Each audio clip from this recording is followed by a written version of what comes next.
ለማረጋገጥ እንግዲህ ወደ ሆስፒታል ከሄደች በኋላና አረጋግጣም ስትመለስ አብኖን በጣም ስለተበሳጨባትና የተናገረችው ነገር በጣም ስላሳሰበውም እንግዲህ ልጁ ያንተ ነው ግን አንተ አባት ልትሆን አትችልም ካለችው በኋላ ራሱን መቆጣጠር ስላቃተውና አስወርደዋለችም ብሎ ስላሰበ እንግዲህ አፍኖ መኪና ውስጥ ከከተታት በኋላ ይዟት ሲሄድ ትልቅ አደጋ ደርሷል ማለት ነው።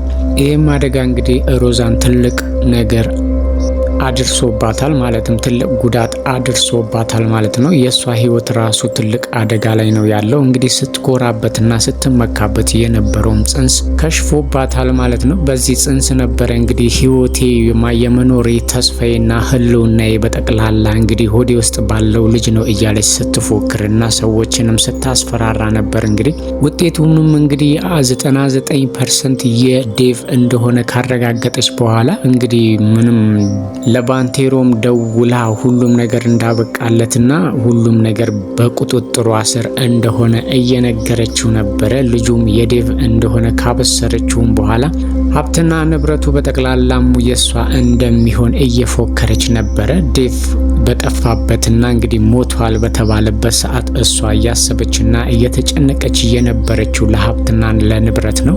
ይህን ሀብትና ንብረት ወደ እኔ ያመጣልኛል ያለችው ልጅም እንግዲህ ከሆዷ ውስጥ ከሽፎባታል ማለት ነው። እሷም በህይወቷ ትልቅ አደጋ ደርሶባታል። እንግዲህ ባንቴሮ ነው ያዳናት ማለት ነው። እሱም ይሄንን ያደረገው ለሷ ብሎ ሳይሆን የዴቭ ውለታ ስላለበት፣ ዴቭ ደግሞ ልጁን ማጣት ስላለበት እንግዲህ ደም ለግሷት ነበረ። ግን ሁሉም ነገር እንደጠበቁት አልሆነላቸውም ማለት ነው። ዴቭም ለአንድና ለመጨረሻ ጊዜ ሲጓጓለትና ከሷ ጋም እለያለውኝ ልጄ ከተወለደ በኋላስ ብሎ ሲያስብ የነበረው ነገር እንግዲህ ከሽፎበታል ማለት ነው። ጽንሱ እንደወረድና ያው የሮዛም ህይወት አሁን ላይ አደጋ ላይ እንደሆነ እያወቅን ነው ያለ ነው ማለት ነው። እርግጥ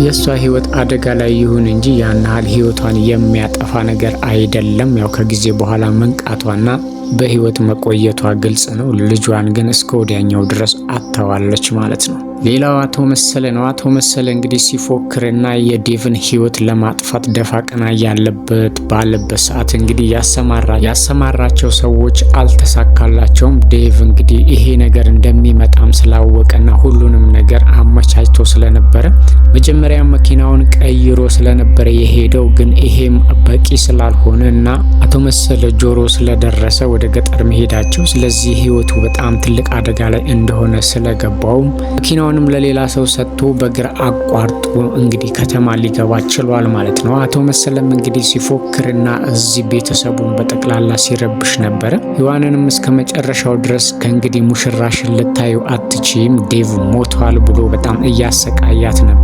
እሷም እንግዲህ አማራጭ ስላጣች ካለ በህይወት ከሌለ ደግሞ ሬሳውንም ቢሆን በገንዘብ ተደራድራ ልትቀበለው እያሰበች ነበረ ማለት ነው። እሱም እንግዲህ መጨረሻ ላይ ያው ግብረ አበሮቹ በፍጹም እንዳልተሳካላቸውና ዴቭ እንዳመለጣቸው እነሱ ባሰቡበት መንገድ ሳይሆን እሱ በራሱ እቅድና በራሱ ፕላን እንግዲህ እንዳታለላቸውና እንዳላገኙት ለአቶ መሰለ ሲነግሯቸውም አቶ መሰለ እንግዲህ ከግብረ አበሮቹና ከተባባሪዎቹ አንዱን እንግዲህ እንዲሞትም አድርጎታል ማለትም አስገድሎታል ማለት ነው። ዴቭን እንዳያመልጣችሁ ካመለጠህ ደግሞ ትልቅ ችግር ይደርስብሃል ብሎት ነበር መጀመሪያ።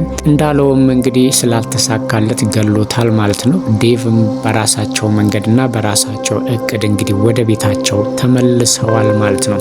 አቶ መሰለም እንግዲህ እጅ አልሰጥም በማለትና አሁንም ድረስ ከሔዋን ጋር ድርድር ላይ ነበረ ማለት ነው። እንግዲህ ሔዋን ወይ በሞት ወይ በሬሳውንም ቢሆን ስጠኝና የምፈልገውን ብር ሰጥሃለሁ ስላለችው እንግዲህ ከሁለት የወደቀ መሆን ስለሌለበት ከሷ ጋር ለመደራደር ሞክሮ ነበር ማለት ነው። እኔ ባልሽን እመልስልሻለሁ፣ አንቺ ደግሞ እሰጥሃለሁ ያልሽውን ብር ቅንጣት ሳታጎሊና ሳታወላዊ መስጠት አለብሽ ብሎ እንግዲህ ሊደራደራት እየሞከረ ነበረ ማለት ነው። ግን መጨረሻ ላይ አልተሳካለትም። ሁሉንም ሁሉንም ነገር በውል አድርጎና በፍቃዷ እንዳደረገችውም ለማድረግ እየሞከረ ነበር ያለው ማለት ነው። በመሃል ግን ዴቭ ተከስቶባቸዋል። እንግዲህ አቶ መሰለ ሁሉም ነገር እንዳሰቡት አልሆነላቸውም ማለት ነው። እንግዲህ ሽንፈታቸውንም አምኖ መቀበል ቢያቅታቸውም ግን ከራሳቸው ጋር እየታገሉና መሸነፋቸውንም አምኖ ለመቀበል እየሞከሩ ነው። ግን ይሄ ነገር መቼም አላበቃለትም። ይሄንን እድል ደግሞ መቼም እንደማያገኘው እርግጠኛ ነው ማለት ነው። ግን ደግሞ ዴቭን በቀላሉ እለቀዋለሁ ማለት አይደለም። እንግዲህ የሞት ድግስ ደግሼለታለሁ፣ አንድ ቀን መቼም ቢሆን እግተዋለሁ ብሎ እየዛተ ነው ያለው ማለት ነው። ትልቅ አደጋ ላይ ያደርስባቸው ይችላል። ግን አሁን ላይ አቶ መሰለ ያጣውን እድል መቼም መልሶ እንደማያገኘው ግልጽ ነው ማለት ነው። ዴቭ በራሱ መንገድና በራሷ እቅድና ፕላን እንግዲህ እዛ ማለትም የሉሊት እናት ቤት ደርሰው ተመልሰዋል ማለት ነው። ለአቶ መሰለ ትልቅ አጋጣሚ ነበረ፣ ግን ሽንፈቱን ተጎናጽፈውታል ማለት ነው።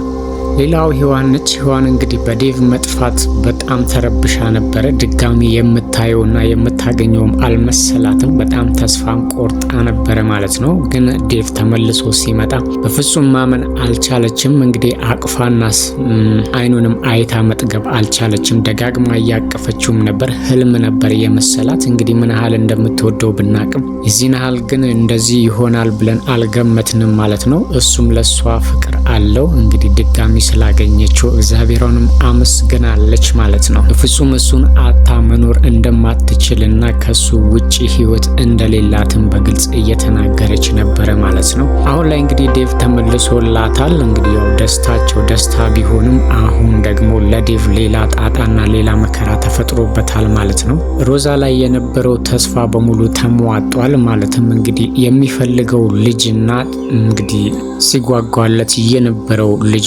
እንግዲህ ጠፍቷል ማለት ነው። ይሄንን ነገር ደግሞ እነሱ በቀላሉ ለመናገር በጣም ስለከበዳቸው እንዴት እንደሚያደርጉ ግራ ገብቷቸዋል ማለት ነው። ያው መስማቱ አይቀርም እንግዲህ ሲሰማ ደግሞ ልቡም ይሰበራል። ይሄ ሁሉ እንግዲህ በሮዛ ስህተት ነው የተፈጠረው ማለት ነው። በእርግጥ ልጁ የዴቭ ነው ትበል እንጂ ሮዛ ያው ስለማትታመን ግን እሷ እያወራች የነበረው 99% የዴቭ ነው ብላለች ማለት ነው። እንግዲህ ልጁ የዴቭ ነበረ ማለት ነው። እንደታሰበለትና እንደታቀደለት ባይሆንም አሁን ላይ እንግዲህ ዴቭ ልጁን አጥቷል ማለት ነው። ምን እንደሚሰማው መገመት ከባድ ነው። ሁሉን ነገር ችሎ የሮዛን ስቃይ ተንኮልና ሸሯን በሙሉ ተቋቁሞ እስከዛሬ ድረስ ከሷ ጋር የነበረው እንግዲህ በውስጧ ያለው ልጅ ስለነበረ ብቻ ነው። አሁን ምን ማድረግ እንደሚችል ባናቅም የተፈጠረውን ነገር እነ ባንቴሮና ቤተሰቡ ነግረውታል ማለት ነው። በጣም ነው የደነገጠው። ምን ማድረግ እንደሚችል ባናቅም አሁን ላይ ግን የሮዛ አደጋ ላይ መሆንና ጽንሱን መውረዱንም ሲነግሩት በጣም ደንግጧል ዴቭ ማለት ነው። እንግዲህ የሮዛና የዴቭ ነገር ያበቃለት ነው የሚመስለው ማለት ነው። ምክንያቱም እስካሁንም ድረስ የነበረችው ከሱ ጋራ ጽንሱ በሆዷ ውስጥ ስላለ ብቻ ነው። አሁን ደግሞ ጽንሱ ማለትም ተጨናግፎባቸዋል። በሆዷ ውስጥ ያለው ልጅ ሞቷል ማለት ነው። አሁን እንግዲህ ዴቭ እና ሔዋን ፍቅራቸውን እንደ ልባቸው ለመዳቆስና እንደፈለጋቸው ለመሆን እንግዲህ ሰፊ ነገር አግኝተዋል፣ ሰፊ እድል አግኝተዋል ማለት ነው። ምክንያቱም ዴቭ ከሮዛ ጋር ያለው ልጁ በውስጧ ስላለ ብቻ ነበረ። እስከሚወለድም ድረስ ነበር እየጠበቀ ያለው እንጂ መቼም ቢሆን ልቡ ያለው እንግዲህ ከሔዋን ጋር መሆኑ ግልጽ ነው። አሁን እንግዲህ ሮዛ ልጇን ትጣ እንጂ እሷ ከጥቂት በኋላ እንግዲህ ሙሉ ጤንነቷ ላይ እንደምትሆን ግልጽ ነው። ማለትም ያው ብዙም አደጋ አልደረሰባትም፣ ለሞት የሚያበቃ ማለት ነው። የተወሰነ አደጋ ቢደርሰባትም ግን የምትሞት አይነት አይደለችም። ልጇን ብቻ ነው ያጣችው ማለት ነው። ስለዚህ ከእንግዲህ በኋላ ከዴቭ ጋር የመሆን እድሏ በጣም ነው የሚጠባው። ምክንያቱም ዴቭ ልቡ ያለው ሔዋን ጋር ስለሆነ ሔዋንም እንግዲህ እድሎችን ነበር እየጠበቀች ያለችው። አሁን እድል ወደ ሔዋን ፊቷን ያዞረች ነው የሚመስለው። ሮዛ በራሷ ጥፋትና እንግዲህ በራሷ ስግብግብነት ትልቅ አደጋ ደርሶባታል ማለት ነው። ይሄ አደጋ እንግዲህ አደጋ አደጋ ብቻ ሳይሆን ህይወቷንም ምስቅልቅሉን ነው የሚያወጣባት። ምክንያቱም ስታልመውና ስታቅደው የነበረው ነገር በጠቅላላ ድራሹ ነው የሚጠፋው። ሰዎችን ለመቆጣጠርና በእጇ ስር ለማስገባት ስትጥር የነበረችው ሮዛ እንግዲህ በሰው እጅ ስር ወድቃለች ማለት ነው። እንግዲህ ባንቴሮም በፍጹም ያልጠበቅነውንና ያደርጋል ብለን ያላሰብነውን ነገር አድርጎ አይተነዋል ማለት ነው። ምክንያቱም ያደረገበትን ምክንያት እንግዲህ ሲናገር ትንሽ አሳማኝ ነው። ለሷ ብዬ ሳይሆን ለዴቭ ብዬ ነው ብሏል። እንግዲህ ደም ለግሶ ህይወቷን ዘርቶባታል ማለት ነው። ሔዋንም ይሄንን ነገር በማድረጉ በጣም ተደንቃበታለች። እሱ ግን ያው አሳማኝ ነገር ነግሯታል። እኔ ለሷ ብዬ አይደለም፣ ቢሆንም እንኳን አንድ የሆነ ሰዓት ላይ ሚስቴ ነበረች፣ ስለዚህ ይሄንን ባደርግ ምንም አይገርምም። ግን እኔ ያደረኩት ለሷ ብዬ ሳይሆን ለዴቭ ብዬ ነው። እኔ ዴቭን በጣም ብዙ ጊዜ ጎድቼዋለሁ፣ ብዙ አደጋ ላደርስበት ሞክሬያለሁ። እሱ ግን ምንም አላለኝም። ምናልባት ይሄ ነገር እሱን ከጠቀመ ብዬ ነው እንጂ ያደረኩት ለሷ ብዬ እንዳልሆነ ሆነ ግልጽ ነው ብሏል። ለሷ ብዬ ባደርገውም እንኳን አንድ ወቅት ሚስቴ ነበረች፣ ስለዚህ ይሄ ነገር ምንም አይገርምም የሚል ነገር ነው ያወራው ማለት ነው። ሔዋንም በተናገረው ነገር እንግዲህ አሳምኗታል ማለት ነው። ለዴቭ ብዙ መስዋዕት እየከፈለ እንደሆነ ተረድታለች ማለት ነው። አሁን ላይ እንግዲህ አቶ መሰለም ሽንፈቱን ተቀብሎ እንግዲህ ሌላ አጋጣሚ እንደሚጠብቅና ያንን አጋጣሚ ደግሞ መቼም ሊያጣው እንደማይችል እያወራ ነው ያለው ማለት ነው። እንግዲህ ሚስቴ ብሎ የሚያስባትንም ሉሊትንም አሁን ከእጁ እንደተነጠቀ እና ይሄንን እድል መቼም እንደማያገኘው እርግጠኛ ሆኗል። ግን መቼም ቢሆን ዴቭን እንደማይተወውና በህይወት እንደማይለቀውም እየተናገረ ነው ያለው። ግን ዴቭ አሁን ላይ በፍጹም እንዳሸነፈው አምኖ ተቀብሏል ማለት ነው።